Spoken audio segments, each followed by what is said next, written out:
तर कुंडमळा पूल दुर्घटनेमध्ये अनेकांचा मृत्यू झालेला आहे, तर यामध्ये अनेक जे जखमी आहेत त्यांना देखील वाचवण्यात यश आलंय। त्याच संदर्भातल्या अधिक बातम्या पाहूया।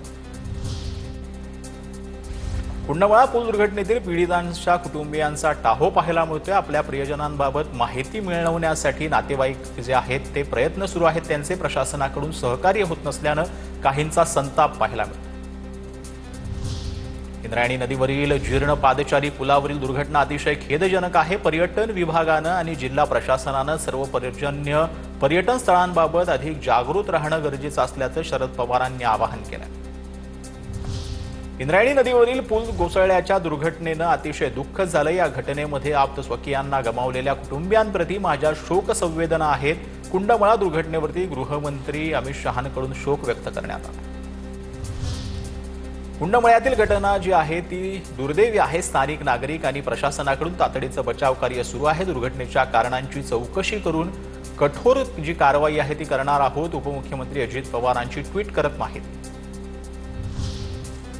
जिल्हाधिकारी आणि स्थानिक प्रशासनाच्या संपर्कात आहे। नवीन पुलाची वर्क ऑर्डर 10 जूनलाच दिली होती। तुर्तास अडकलेल्या नागरिकांना सुखरूप बाहेर काढण्यास प्राधान्य देण्यात आलं, उपमुख्यमंत्री शिंदेंची माहिती।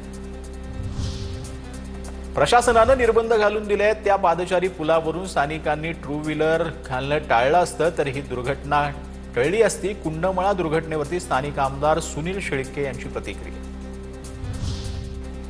इंद्रायणी पुलावरील बचाव कार्यासाठी एनडीआरएफसह 18 रुग्णवाहिका घटनास्थळी, पर्यटकांना वाचवण्याचे शर्थीचे प्रयत्न सुरू।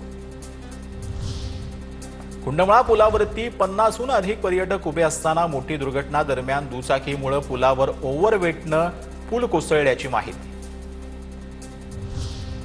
इंद्रायणी पुलावरील दुर्घटना अतिशय दुर्दैवी। जिल्हाधिकाऱ्यांशी फोनवरून बोलणं झालंय।